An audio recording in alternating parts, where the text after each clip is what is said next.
On this episode of the Jeff Does Vegas podcast. Pileggi did a lot of research. He interviewed Lefty Rosenthal. He interviewed Frank Collada. He interviewed other people who were involved in the actual events of the time. He also read trial transcripts from the later skimming cases that brought down the whole story of Casino. So it is very factually based, and Scorsese really wanted it to be as close as possible to the actual story.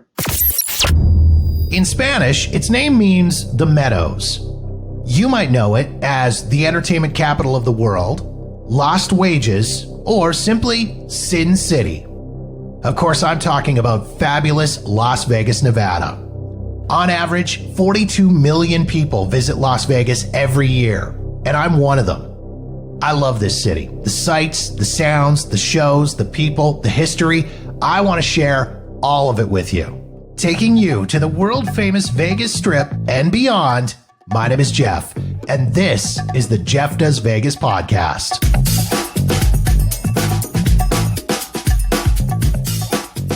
Hey there, and welcome to episode number 87 of the Jeff Does Vegas podcast.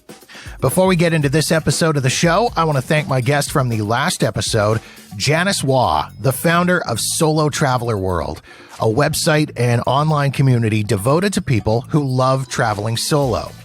I get a lot of questions from people about doing solo Vegas trips, and Janice was kind enough to jump on the podcast to talk about how to plan a solo trip, mistakes to avoid when traveling solo, how to stay safe while traveling solo, and much more. If you haven't listened as of yet, jump into the archives wherever you get your podcasts and search out episode number 86, Going Solo, or head to the website at jeffdoesvegas.com. All right, here we go. On to the show.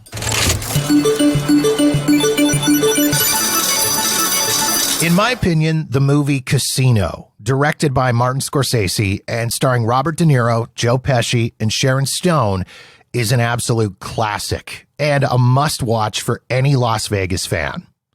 If you're not 100% familiar with it, Casino tells the story of Sam Ace Rothstein, an expert sports handicapper who's sent to Las Vegas by the Chicago outfit, aka the Mob, to run the fictional Tangiers Hotel and Casino and the skimming operation happening within it. The film, which just celebrated its 25th anniversary, is based on actual events and pulls its story from the book Casino, Love and Honor in Las Vegas, written by Nicholas Pileggi, who, along with Scorsese, wrote the screenplay for the movie. As always, whenever a book based on a true story makes a move to the big screen, there's certain aspects that tend to be overly dramatized or even flat out made up for the sake of entertainment. My guest for this episode of the podcast is here to help shed light on some of the fact versus fiction aspects of Casino. Jeff Schumacher, who's been here on the podcast with me before, is the vice president of exhibits and programs at the Mob Museum in Las Vegas. Jeff was kind enough to join me to help separate reality from fantasy when it comes to the world of Lefty Rosenthal / Ace Rothstein.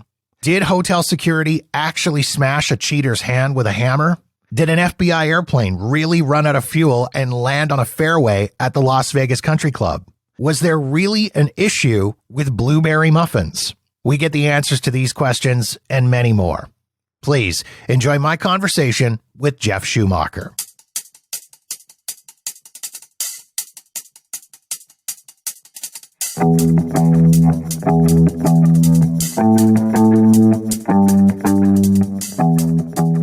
Martin Scorsese and Nick Pileggi wrote the screenplay for Casino, and Pileggi wrote a book, a nonfiction book that the movie is based upon.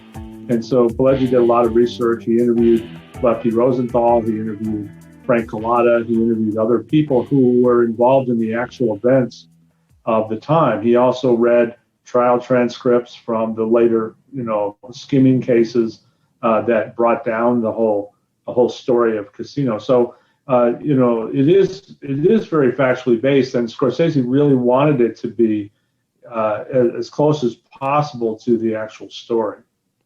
But as they always do when these things are based on a true story, they always tend to add a few elements of drama into these movies, because I guess in spite of how interesting the story is, there still would be a level of boring if you just went straight into the story of this.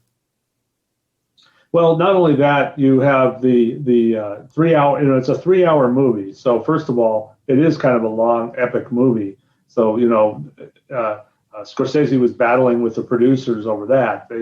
Movie studios generally do not like longer movies because that means they can show them fewer times per day in the movie theater. But, he really wanted to get as much of the story in as he could. But the reality is, how do you tell a 15-year story in 3 hours? So you have to cut some things out. You have to merge some things together. And often you have to change the order of how things happen so that they make sense for the person sitting in the movie theater. And so, yes, their liberties were taken for sure. But there's so much truth, facts are one thing, truth is another, right? And there's so much truth in this movie that it really surprised a lot of people how close it comes to kind of the way things really went down. So I wanted to bring you on to talk about the whole fact versus fiction aspect of the movie Casino. And I kind of broke it down into 3 separate categories. I thought we'd talk about the people, the places, and then some of the more memorable events and incidents that are portrayed in the movie, and kind of talk about how close to reality they are, whether it was truth or whether it was heavily dramatized or whether it was just complete and utter BS. So I think starting with the people, the characters in this movie and in this film, how close were they to their real life counterparts? I mean, obviously there were some name changes thrown in there, but as far as the characters themselves, how close were they? Yeah, so why don't we start with the 3 main characters, the Robert De Niro character, the Joe Pesci character, and the Sharon Stone character, each of whom is based on a real person. In this case, Robert De Niro is Lefty Rosenthal. Nicky Santoro is Joe Pesci is Nicky Santoro, who is Tony Spilotro, and Sharon Stone is Jerry Rosenthal, Lefty's wife. Well, those actors tried very hard to act and to speak and to think really like the real life characters, and they really put a lot of effort into that. Almost a form of method acting where they did so much research on these characters that their mannerisms are similar in many cases. The way they talk is similar. Oscar Goodman, the lawyer who plays himself in the movie and who knew the real life characters in this movie, said that Pesci and Stone in particular perfected the style and mannerisms of the characters they played. Now, Robert De Niro did his best, but he looked nothing like Lefty Rosenthal. They're very different looking people. But even at that, De Niro wanted to try to approximate Lefty's mannerisms and style. And he actually met with Lefty down in Florida and spent time with him and, picked up on the different aspects of his character and his and the way he thinks. And so I think with those 3 characters, they are as close to reality as you're going to get in a movie. Now, beyond that, you have other individuals who are playing real life characters and not so much trying to look like them, trying to act exactly like them. So, for example, Dick Smothers plays the Harry Reid character on the Nevada Gaming Commission. He may have seen video of Harry Reid and tried to emulate him to some extent, but Reid, especially at that time, was not much of a character. Weren't certain things. He was kind of just a regular, kind of a boring guy, and so it was kind of hard to, probably hard for Dick Smothers to try to act like him. But he played him in the movie. Alan King, the great comedian and actor, he played the Alan Dorfman character, and Alan Dorfman was the person in charge of the Teamsters Central States Pension Fund, which funded a lot of this casino construction and so forth for the mob in Las Vegas. I don't think Alan King was trying to be Alan Dorfman, because people wouldn't know one way or the other anyway. It's not like Alan Dorfman was a household name, and so he was just being the best actor he could. So for the most part, you really need to focus on those main three characters to look at the comparisons with the real life people. The one other exception to that is Oscar Goodman, as I mentioned, who played himself in the movie. And so, he kind of did a pretty good job of impersonating himself.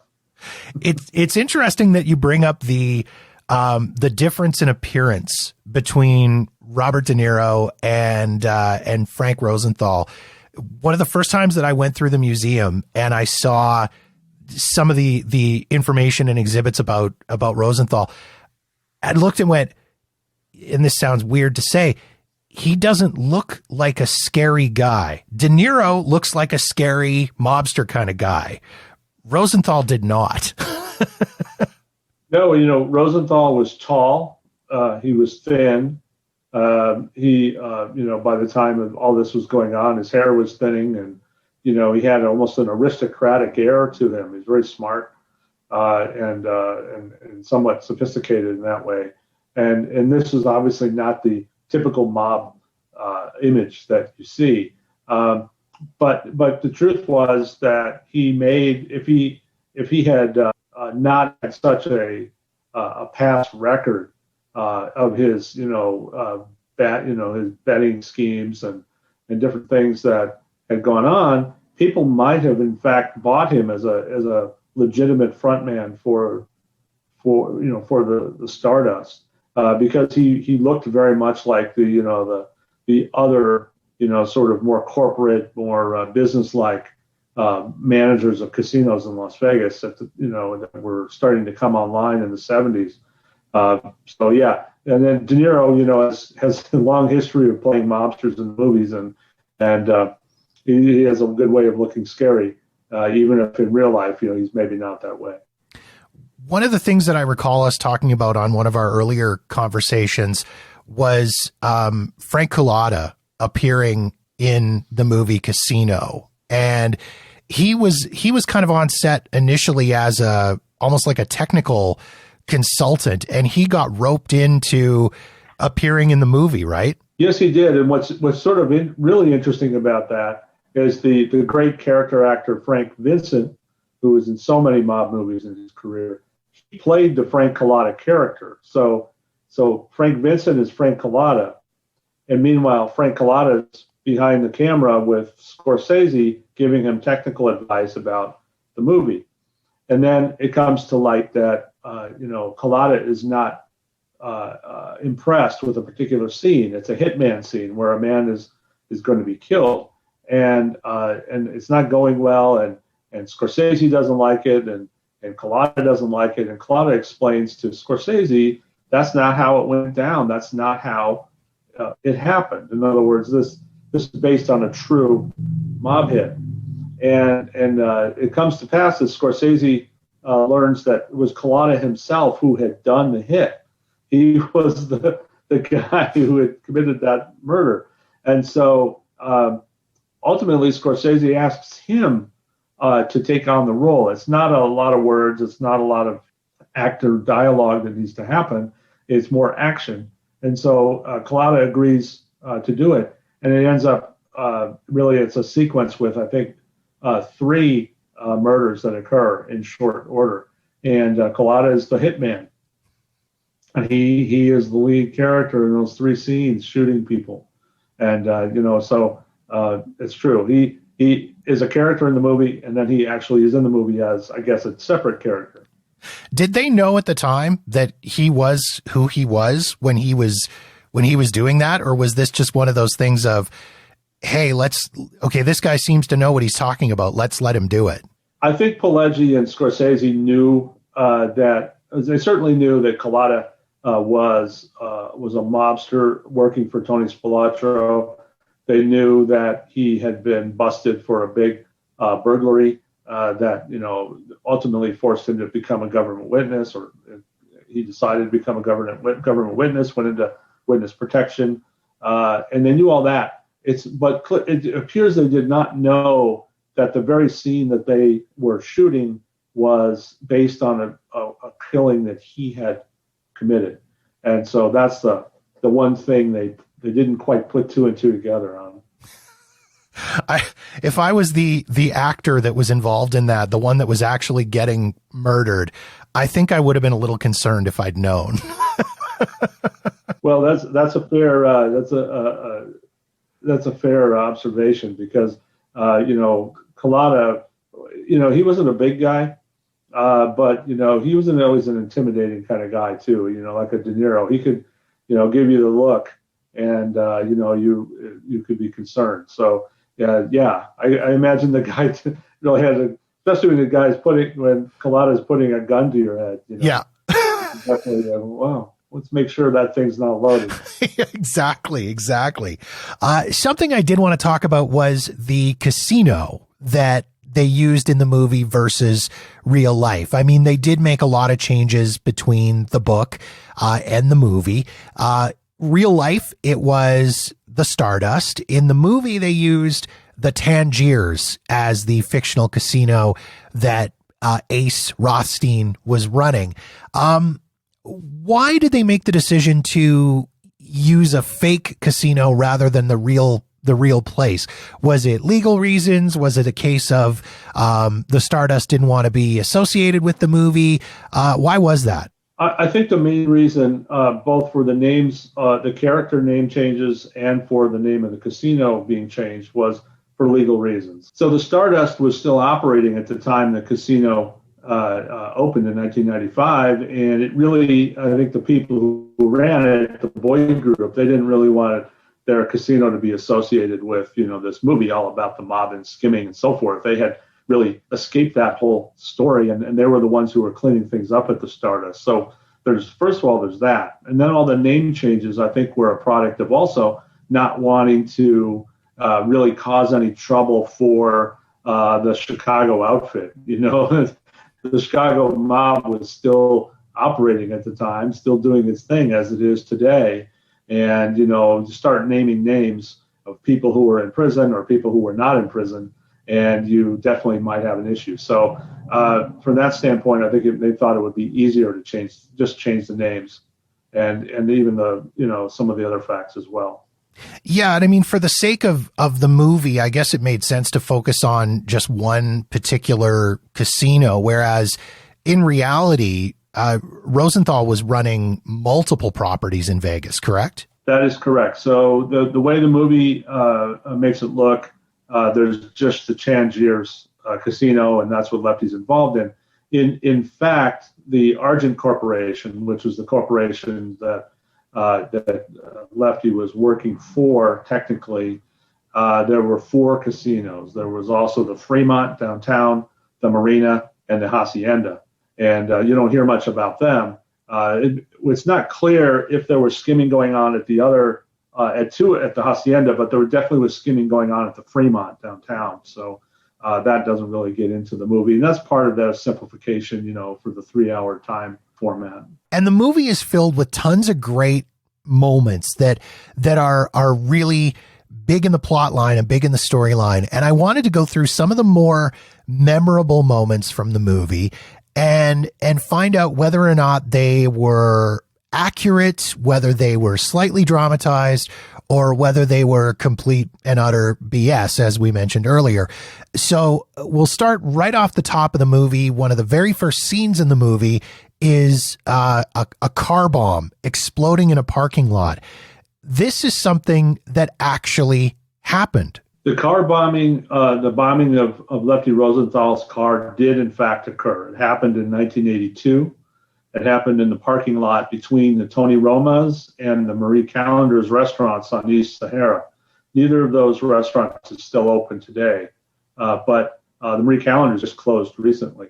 But he had been eating at the Tony Roma's. He comes out, gets in the car, and then it blows. And he was in the driver's seat when it blew. He was injured, but he was saved from death by a couple of things. One, there was a steel plate that was placed as a stabilizer under the driver's seat of that Cadillac Eldorado model that he owned. So this saved him because the bomb was under the car. So that really protected him. The second thing is that his door was still open at the time that the bomb went off. So he was thrown from the car out the door. If the door had been latched and he had been inside, he probably would have been engulfed in flame, and that would have been it. So, the fact that the door was open also saved him. So the car explosion, again, it happened there. It was actually filmed at the Main Street Station casino in downtown Las Vegas. You can tell if you've been to the Main Street Station, you can easily see it in the movie. You can easily see where it was shot. It wasn't the way, so they changed the location and they changed sort of the perspective. It makes it look like it's outside a casino instead of at a restaurant. So let that be a lesson to you kids. Always start your car with the door open.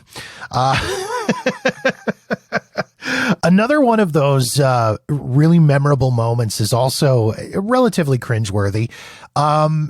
Ace catches some guys cheating in his casino. They're running a racket cheating on blackjack, and they use a hammer to smash the hands of one of the cheaters to send a lesson.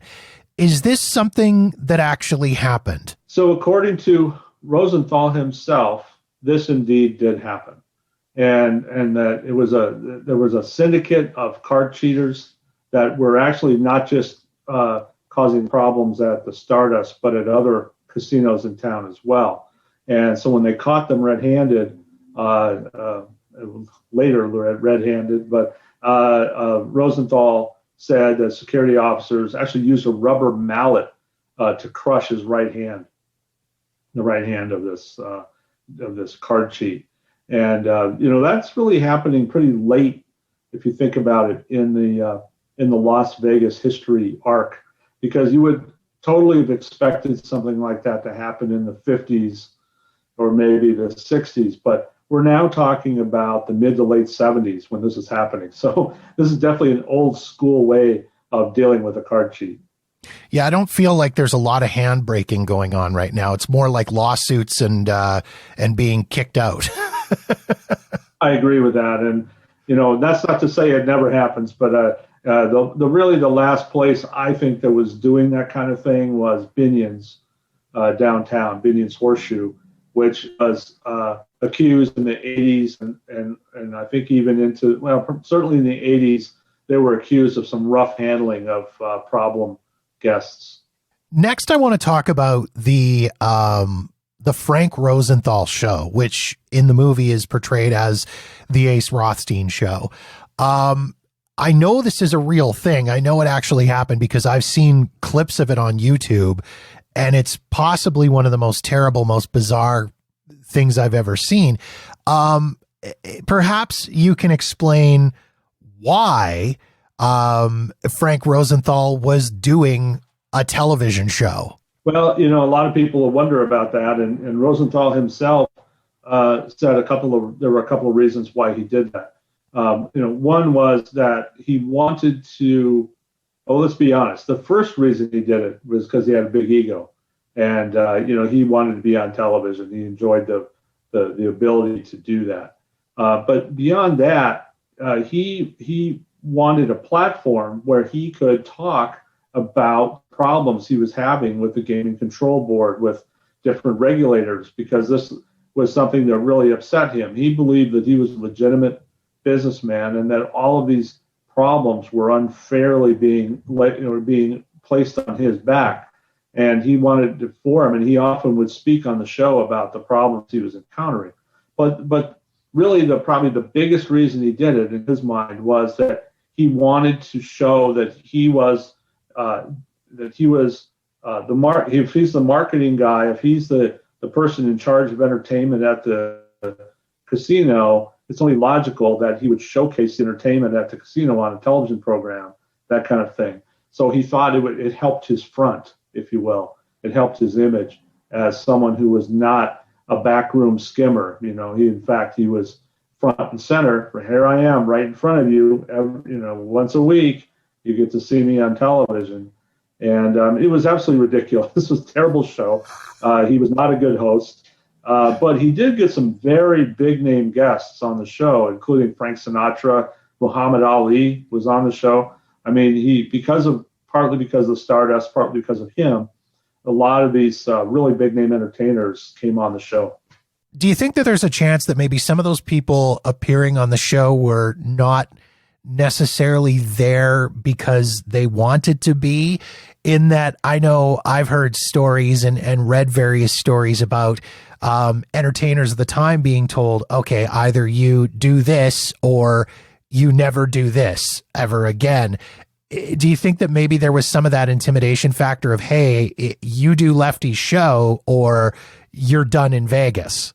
I think there certainly was situations where they thought, normally I wouldn't do a show like this, but because it's Lefty Rosenthal, because he's associated with the Chicago mob and the influence that the Chicago mob has in the entertainment industry as well as other industries, I better go ahead and do it.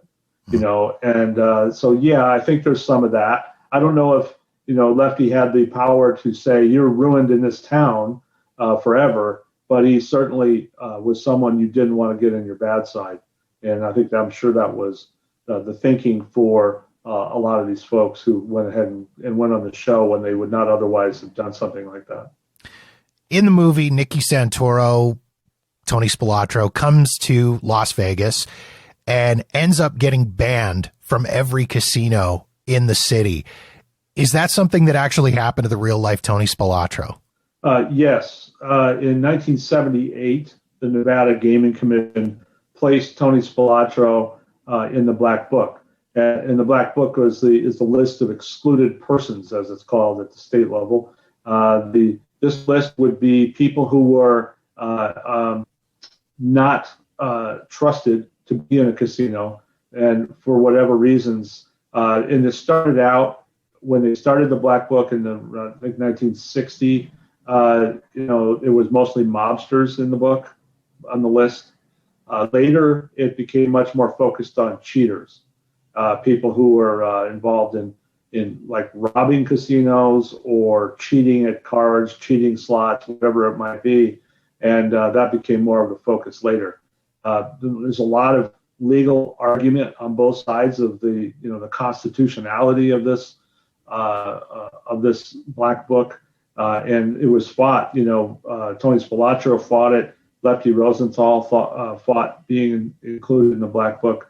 Oscar Goodman was their lawyer for those battles, and they were not successful. The Black Book continues to exist today. And him landing in the Black Book, was that kind of a precursor to him going out on his own with these little side gigs? I mean, he was one of the founders of the Hole in the Wall gang, correct? Yes. Now, the Hole in the Wall gang started before he was banned from the casinos. Okay.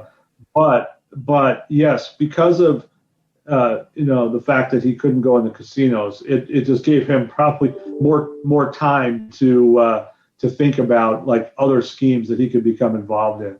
I would put it that way.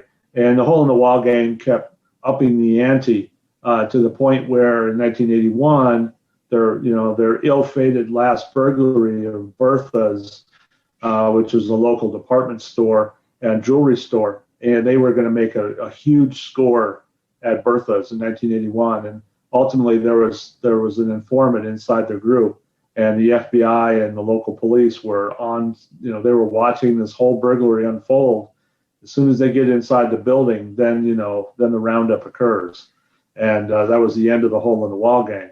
But yeah, I think Spilotro, when he was no longer allowed into casinos, first of all, that took away, some of his recreational pursuits. He liked to gamble himself, and he liked to go to the shows and all that kind of stuff. And he couldn't do that anymore.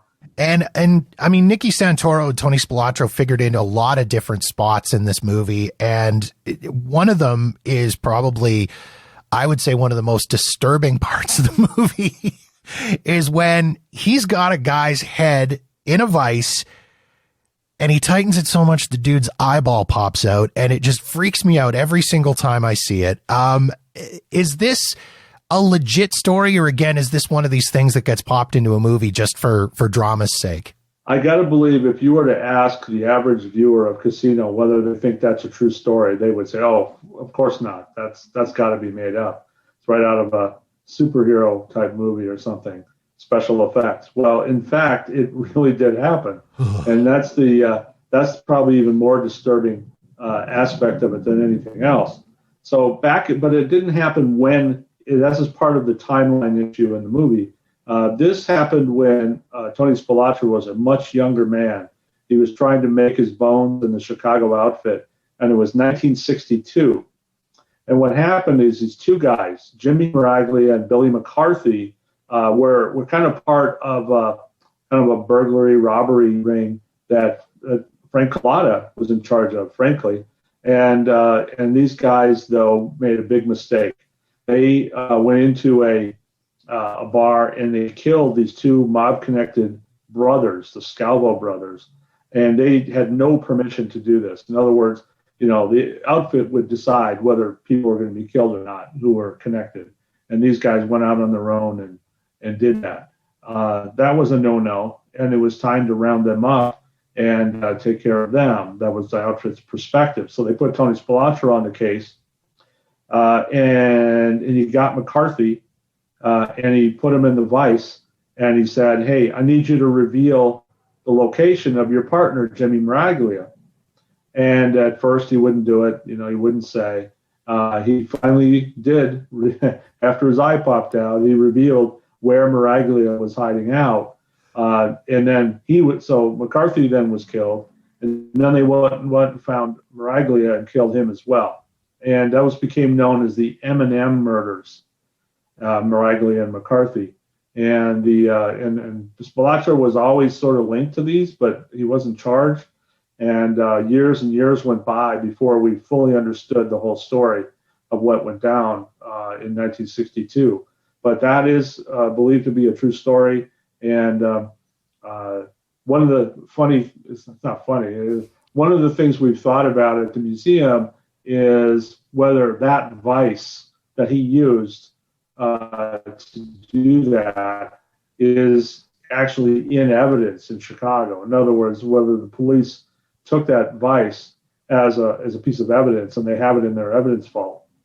If they do, we would love to actually borrow that and put that on display at the Mob Museum, because there'd be considerable interest, I think. I would, yes, absolutely. It would be one of those very unique displays, I think, that people would, you've got to have it so that people can put their head in it. I mean, let's be honest, as disturbing as that would be, that's the ultimate photo op right there, I think. I think so. Now, I will mention one of the things that we're really pleased about is when we had the 25th anniversary event surrounding Casino back in November, the stuntman who was in the vice, the actor was available, and we interviewed him via Zoom during the program, and he was replaying the whole scenario of the filming of that, and it just was a riveting description of how it all went down. I can honestly say, if I had my head in a vice, similar to the Frank Collada situation, if I had my head in a vice and Joe Pesci was standing over me, swearing at me and twisting it, no matter whether or not that was a movie prop or not, and no matter how carefully orchestrated and planned out the whole situation and scene would be, I would be concerned.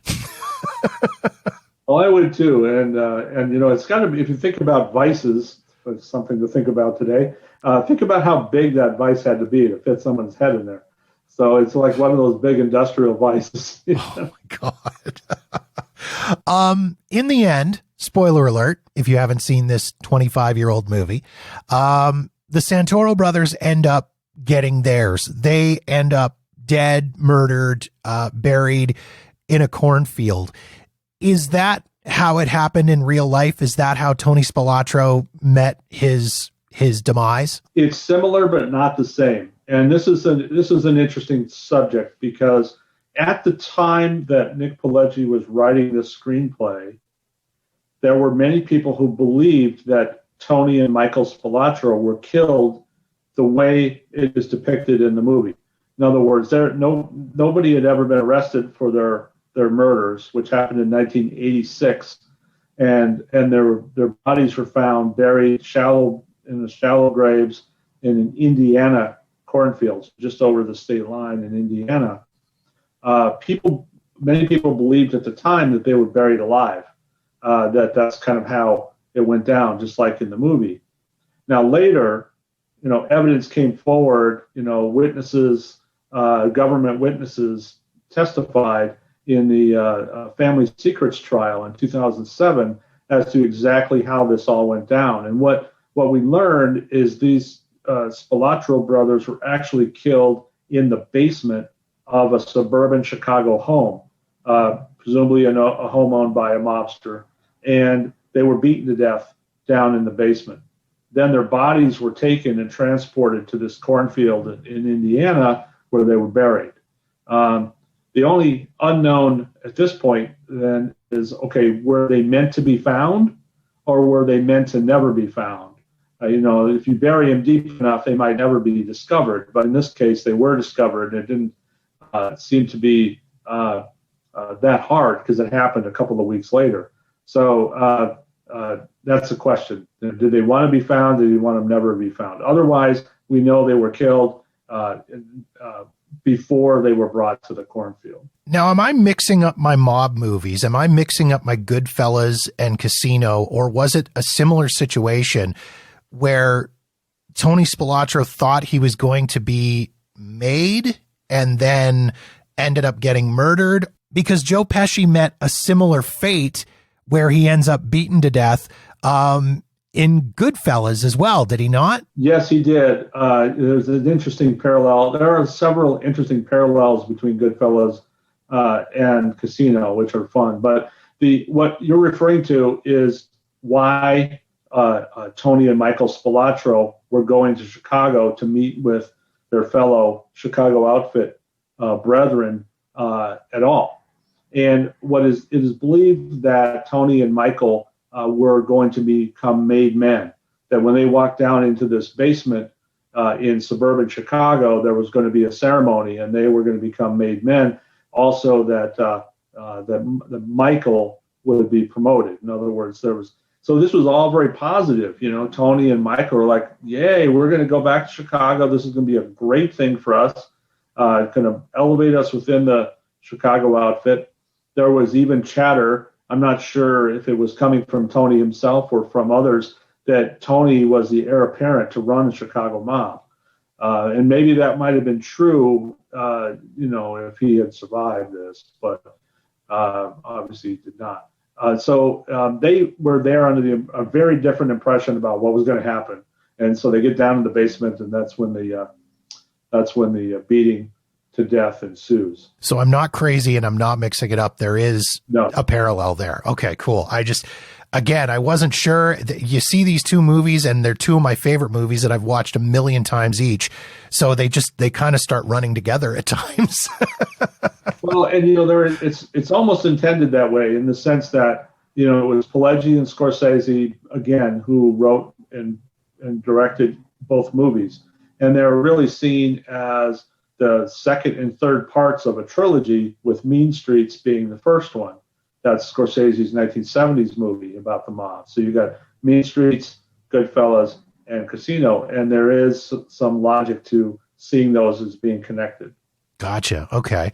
One of the other big scenes in the movie involves Las Vegas Country Club and an airplane landing in the fairway. And the story in the movie is, of course, the airplane has run out of fuel because they've been surveilling them. The FBI have been doing surveillance. They run out of gas and they land. Fact or fiction on that? So it is a fact that an FBI surveillance plane landed on the fairway at Las Vegas Country Club. The only change, and I'm not sure why you need to change this, except for maybe for dramatic effect, is it wasn't running out of gas. They were having mechanical problems. So it's a minor difference, but it is absolutely true. It's an embarrassment to the FBI that this happened. This was not the only time, the FBI has been somewhat comical in the way it surveils people. There was a a famous situation in the 50s when Benny Binion was being surveilled in Las Vegas at his home. There were FBI cars, a short distance away from the home. And what would typically happen is the Benny Binion's wife, Teddy Jane, would make sandwiches, and then she'd ask her kids to walk out and deliver these sandwiches to the FBI agents waiting in their cars. And these agents, I'm sure the first time that happened, were like, holy cow, what's going on? These kids are walking toward our car. But that's what all it was. The plane thing really did happen. Again, something you would, the average viewer would probably say, oh, I'm sure that's made up. And then finally, the one that cracks me up every time, blueberries in the blueberry muffins. There's a scene where Robert De Niro and Ace Rothstein is complaining about the fact that there's an uneven amount of blueberries in the blueberry muffins. This one's got a ton. This one has none.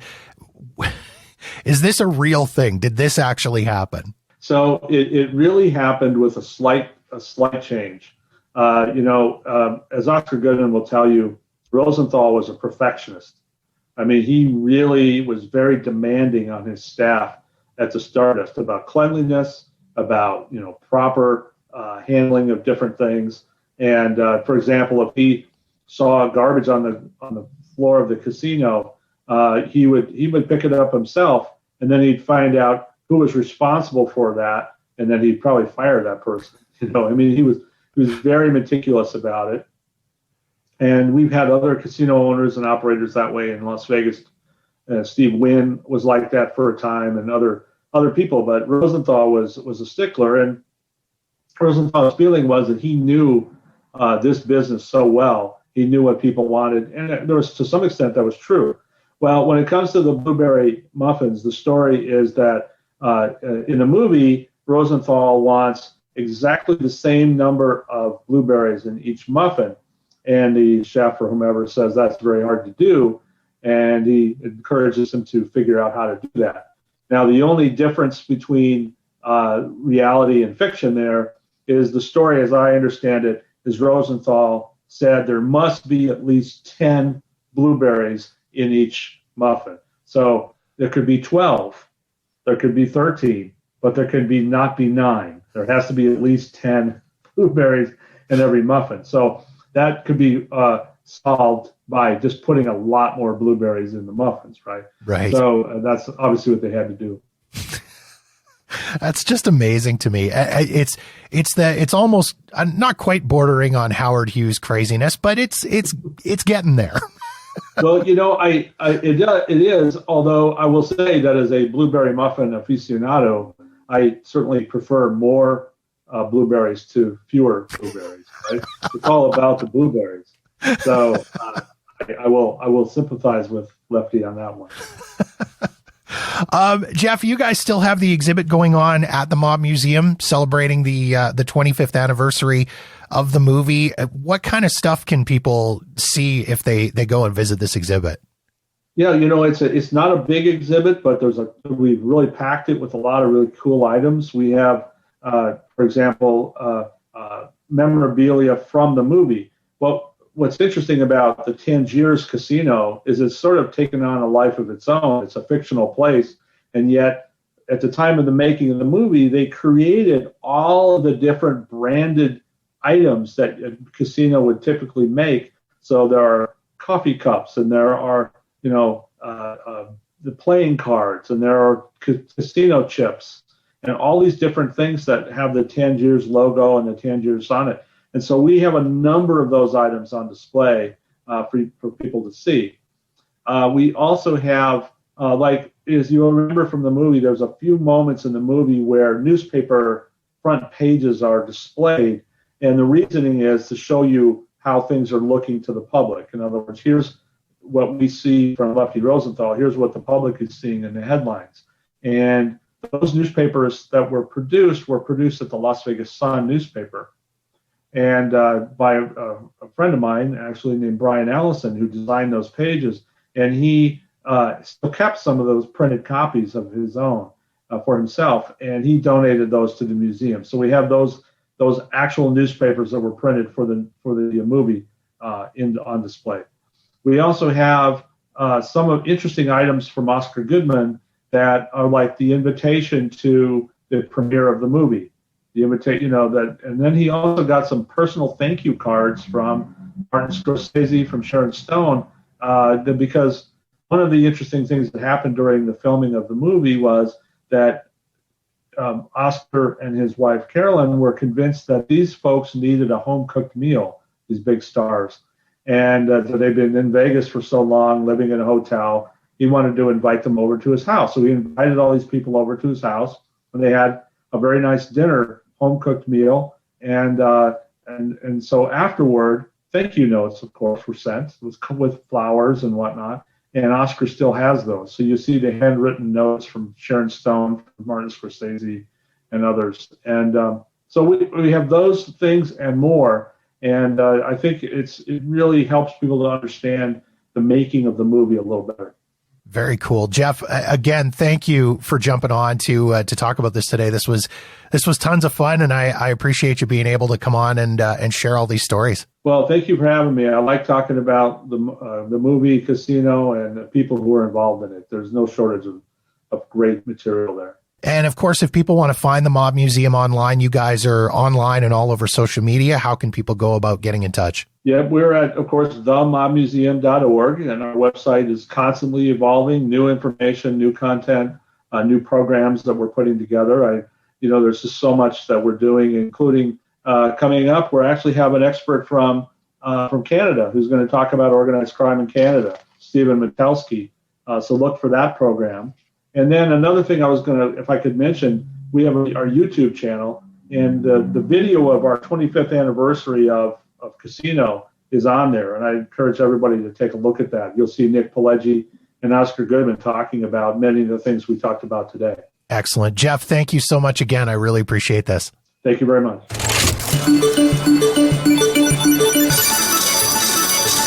I'll post links to the Mob Museum's website, social media, and YouTube channel in the show notes at jeffdoesvegas.com.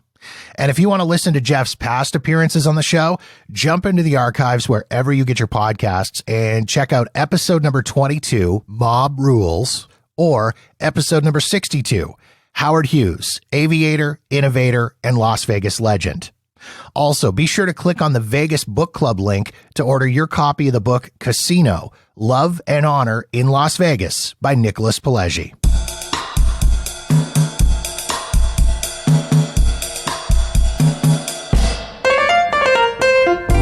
And that wraps up another episode of the podcast.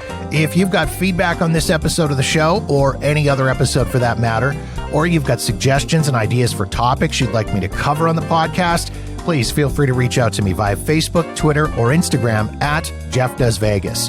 You can also drop me an email directly at jeff@jeffdoesvegas.com. In the meantime, thank you so much for checking out the show. Be sure to subscribe for free wherever you get your podcasts so you'll know the moment new episodes are available. And don't forget to visit jeffdoesvegas.com for past episodes and show notes. My name is Jeff, and this has been episode number 87 of the Jeff Does Vegas podcast.